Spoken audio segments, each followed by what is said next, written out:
Hello everybody, welcome to the channel. In today's video we're going to be doing a subscriber gameplay breakdown. If you'd like to have your gameplay broken down, you only have to follow a few steps. Pretty much what I'll do is watch your gameplay, give you some tips and tricks on how you can improve, or explain what you're doing well so other people can see that. I'm actually going to break down two different people's gameplay, and I'm going to actually show you the specific steps you need to follow for future gameplay breakdowns.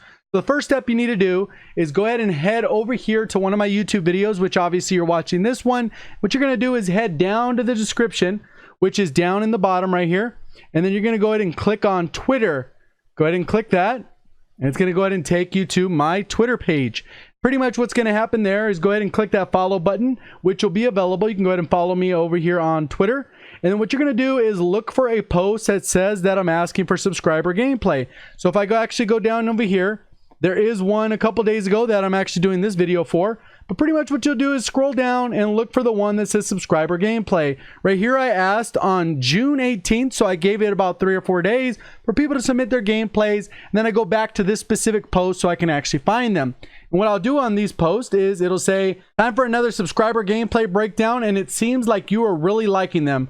I will only be using ones for this post. Make sure you leave a link to this video in the post below. Average gameplay for you. So if you have like a 2KD, you should probably be posting a 2KD gameplay. Maybe where you go like 36 and 18 or whatever the case is, or 24 and 12. That's just an example. I don't want some domination gameplay where you go 90 and 1. That doesn't make sense. I'm not breaking that down. I have plenty of YouTubers that I could break down if I'm going to go that route that have 100 plus gameplays. And then we also want without commentary. So that's not with your mic in the background. It's not cut from your live stream. Not a 30-minute clip. A 5 to 10-minute clip that basically covers the entire game. You play domination, it's probably going to go a little bit longer. Hardpoint could go longer. Whatever the case is, I'll break down whatever gameplay, but leave it up to me to break down.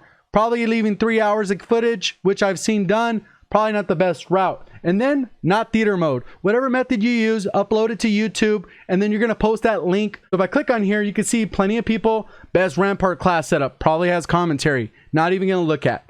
So as I come through, you can see right here, 70 kills TDM. Probably doesn't need my help to help them improve. Probably a good player. I don't know. Maybe that was a fluke, but I'm not going to even look at it. Come down over here. 90 bomb. Commentary. Probably not your average player. Ended up going 90 and 2. So I think it was like 94 and 2 or something like that. It was something ridiculous. And then, oh yeah, 97 and 2. So obviously I'm not going to break that down.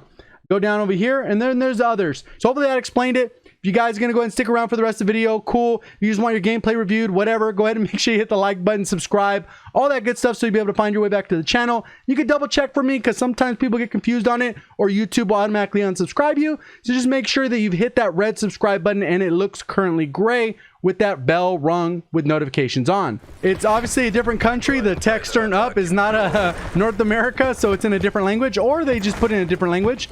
Also, what I can see from the gameplay is that all these blue triangles are actually light blue, and they're not dark blue. So he's playing solo, or he or she, can't tell, but they are playing solo. One thing I did kind of preview the gameplay a little bit. It looks like they're a high sense player, and it looks like they have reasonable aim, but I think they could have better aim if they lowered their sense by 1 point. And you'll see it kind of move. They do a lot of sliding, moving, and then they pre-aim a lot of areas. As they come through, you can see pre-aims the area, comes out, pre-aims, gets an engagement with one. Could have probably been a little bit more accurate with snapping on, and it seems like they're able to recover most of the time, but in some scenarios they miss too many shots and they end up taking damage. Right there, they could have probably taken that guy out without getting any damage done to them. You can see right here they're flooding through, they're hitting their shots, so pretty decent. And what the KD tells me is based off their shot, it seems like they can actually hit their shots. So if they lowered their sense slightly, they'd probably be a little bit more consistent on that. Not much you could have done at this one. I actually looked it back over and over, and it's unfortunate you didn't check the kill cam, because then I could have seen if they were running ghost. But it just looks like bad scenario there. They could have probably thrown down the ammo bag right around here. Maybe that would have been enough to get to the streak or something if they were running a UAV. Kind of unorthodox to run a lightning strike, Hellstorm, and Thresher. So I'd probably experiment with dropping the lightning strike or the Hellstorm in place of a UAV, because then maybe you could have seen that guy was there. Obviously, if he's stationary, ghost isn't going to work, and he would have been able to pick that up and maybe survived. So it could have been just a little bit of bad timing. Teammates did come around there. All of his teammates are in the vent. You can see right here, he has 3 teammates in the vent. 1, 2, and 3. And then one just got killed or died over here. Something happened. So everyone is vent campers, which kind of leaves him a ton of room to get the kills, but a lot of room to get flanked. So yeah, I would have thrown down my ammo. You can see the spawn is on this side. And the benefit of dropping the ammo right there is that these guys coming out of spawn are potentially going to pick it up. As he slides over here, you can see that this guy pops up. And that's because of the fog of war is popping up. It's picking him up. And he kind of reacted as quickly as he could, but it just wasn't enough. The guy's camping in the corner. And the guy who kills him, that's probably his first kill. Yeah, maybe his second. So that's pretty much how that part goes. Let's see how he navigates the rest of the map. You could already see the spawns flip. All of his teammates pushed out since everyone's in the vent. He might have what's like a weird funky spawn because another teammate just spawned behind him. So it looks like a lot of guys are out here or in the opposite spawn. So this is kind of a little bit awkward movement of knowing where you need to go. And he doesn't have that UAV to guide him.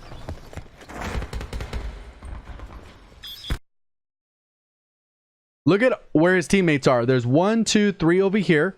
They all have that sight line. This guy has a decent sight line. This guy is wasting his time sitting in the corner camping. He might be meleeing or something. And then he has to take this engagement. But there could be people flanking around. There could be people jumping through the window. There's a lot of room for error the way he's pushing. I would have pushed just with my team.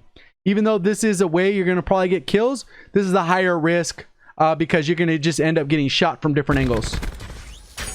So he gets hit by that. Nonsense. No teammates there to back him up. There is someone probably in the window behind him. And you can see it. There's a micro flash of someone on the minimap. Let me see if I can pause it at the right time. You guys see it? Hopefully I can catch it. Oh, damn. You guys can see it, right? It's like right here where those doors are. It pops up for a microsecond right there. Might be a little bit distracted. It's hard to spot. But when it's moving, you can definitely see it. And 3, 2, 1. There. Boom. The guy popped up. He's coming through the doors. He's obviously got to focus on this. No backup because everyone's on the outside. So sometimes you got to recognize that. Obviously looking at the situation, you could tell that it was going to break down that way. Unless he was just dealing with bad players that didn't push, he's not going to typically win those scenarios. It just doesn't work out that way unless you're just in one of those bad lobbies. So that's more decision making. When he's been able to line up his shot, for the most part, he's fairly accurate. So now he's going around this way. You can see teammates are pushing up. He ended a gunfight there, reacted to it really well. Didn't know the guy would be coming from that way. And then this guy just jumps around, destroys him with the SOG. Not much he could have done there. His whole team gets wiped out by a nade. So that kind of sucks on his part. But they're still ahead. So that's a plus. So they are a fast player. You can see he hit his shots there. But what I meant by missing some shots is sometimes you'll see some of these gunfights. There will be a little bit more inconsistency as we go throughout the video. So good hip fire spraying before he ADS. Lined up the shot there. Took that guy out. There's another one. He has to wait for a stim shot. He does have stim shots, so he's got to wait for that. Guy's coming through. Jump shots. You can see how he's using the movement. So he has it there. The only thing that can explain that lower KD is the decision making. So if we go back here, teammates coming around. This teammate took off this way. The enemy spawns are all on this side, on the west side. You can see he has teammates over here. So this is likely where his teammates are spawning. They're dealing with this guy over here. So you got to kind of see the outcome of that. But there are people flooding through this doorway. So he takes out this first one, which I said. And then he rushes in here pretty heavy. Probably too soon. So he gets the heal. And you can see how this heal ends up being a waste. I know a lot of times people say, well, you need to use it so you can get out your score out of it or whatever. You shouldn't use it unless it's going to lead to a score streak or you're trying to recover to stay alive. So for example, if he didn't have a stim shot, use it. If you get reactor cord, use it. If you get fire shotgun and you need to recover quicker or whatever the case is, there's different methods you're going to use it for, but this what ends up being a waste. He runs through the doorway. He didn't do his typical habit of pre-aiming. He didn't peek it at all. They know he's coming through because the door's open, so that he's giving away his position. He just won that gunfight, so the guy's probably coming back for more. There's a lot going on. And look at where his centering is right now. He's looking at the wall. He tried to slide out, but this isn't a good position. He could have been pre-aiming.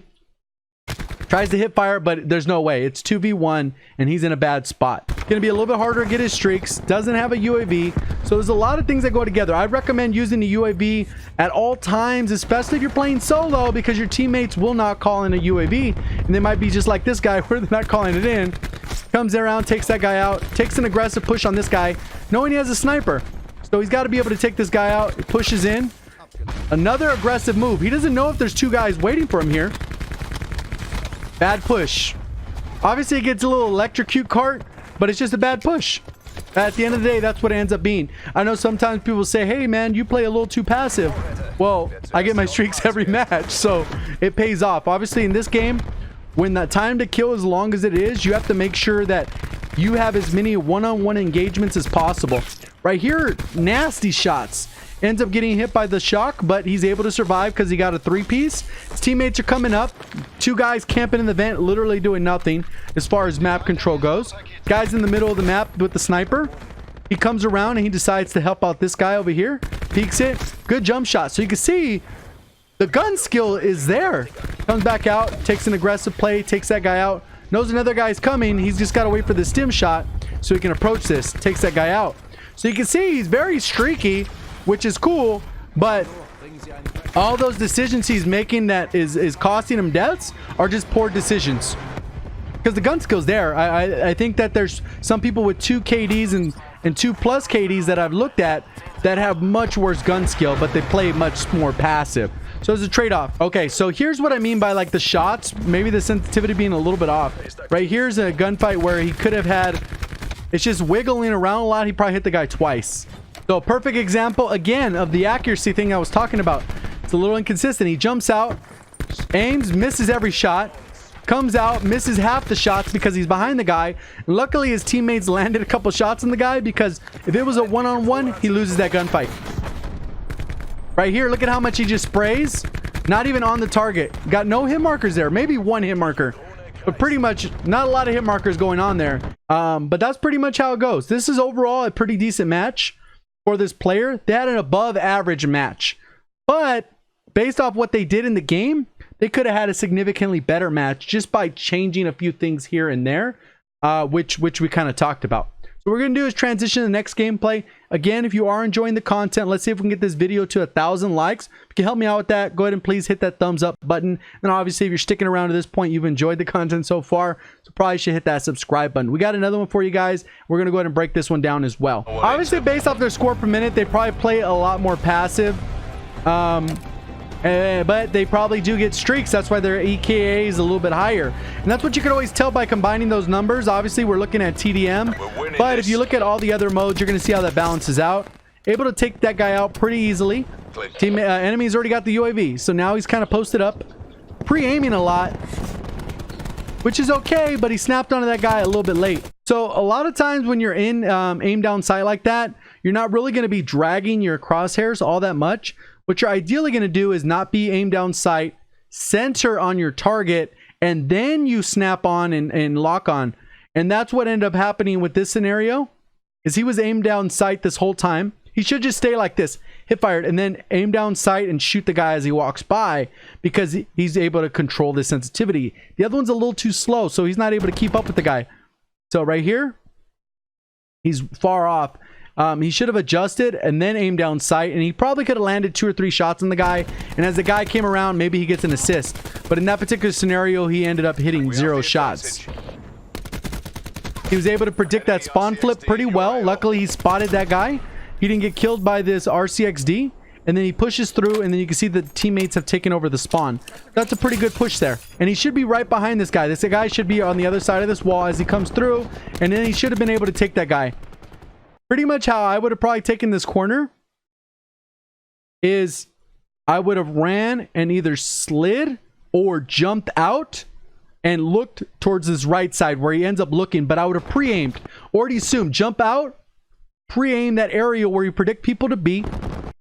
Would have snapped on the guy, and then he could have probably shot him in the back before the guy rounded the corner. He got a couple hits on it. The guy looks like he's getting away. Teammate ends up taking him out, but it looks like the guy was able to heal. And now he's able to aim down sight where predicting where people are. The centering right here is pretty decent. So when he aim down sight, it's going to be pretty solid. Takes out the first guy. Could have probably strafed a little bit more. He could have strafed right, and he would have taken that guy out without having to release the trigger.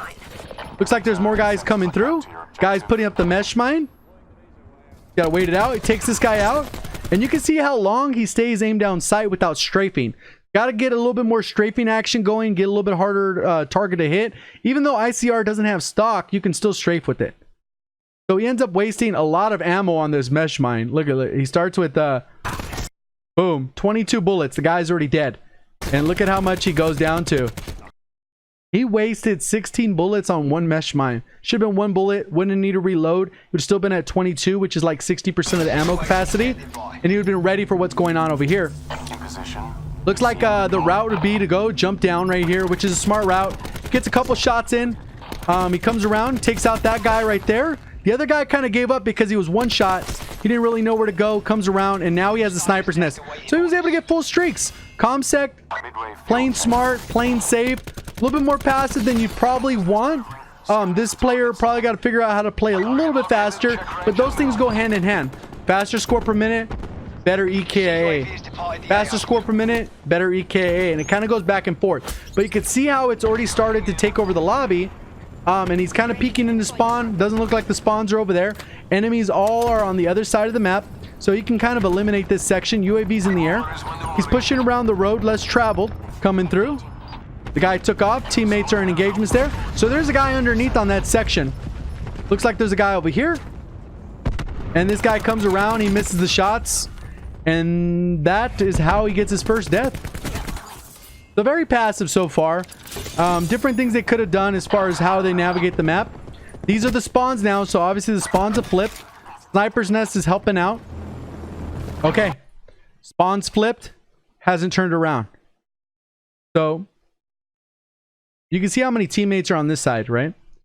Any teammate that dies, so there's teammates that die in the kill feed. They should be popping up over here on this left side. Behind them now. And what you'll see, teammates spawned over here. So there's probably like 1 or 2 enemies over here. You can see the death skull. But then there's probably enemies starting to spawn back here, or else his teammate would have just spawned back there. And then you can see on the mini map, there's a little dot that tells you someone's there and your teammate's about to get an engagement. He's probably shooting his weapon. That's why he popped up on the mini map without having a UAV in the air. And there's the 2 people that I was talking about next to the death skulls. Thought it was only 1, but now that we get closer, you can see there's 2. Let's see how he takes this. Teammate ended up taking a bolt out. Oh, there's another one. There it is, the second. You get the good flank there. Play this aggressive. You know where the guy's at. Okay. This, in my opinion, was played really poorly. So, what happens is, right here, he knows exactly where the guy is. Teammates taking the engagement. So, and you can see, more than likely, this guy's directional view is this way, looking directly at his teammate. So, what I would do is either jump down here or jump across or whatever. Try to get there as fast as you can and shoot this guy in the back. Easy kills. Completely easy kills. So he peeks it. He sees the guy. The guy's not even really looking at him. He's kind of backing up. And then he could have taken him out. And he just leaves the guy alone. Killed his teammate.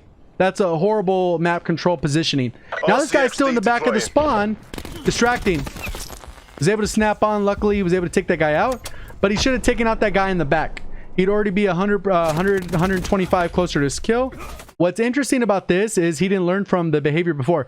So he shoots this guy, takes him out. And it looks like there is enemies behind him and in front of him. So there's an enemy coming up here. This is the guy he let live. Watch, you'll see it on the mini-map. Right there, you see him on the mini-map? He's right behind him. So regardless, even though there's 2 people in front of him, he's going to die because he let that guy live who was in the spawn. He ended up killing his teammates, and that is not what you want to do. That's a huge mistake. So the guy behind him, teammate zip lining over there. Teammate's probably going to die too. So this guy actually caused a lot of trouble that you let live in the spawn. Corner, let's check this out. Look, he knows the guy's coming. He basically let go of his advantage. He could have just preemed the left side of this truck. The guy comes around, he destroys him. So it's just a little bit playing too passive, not making the right decisions in the moment. You can see it easily, like 15 to 17 KD started dropping, and by the end of the match, we ended up with still top of the leaderboard, 26 and 8. Could have been significantly better. Obviously, this is not a bad EKA.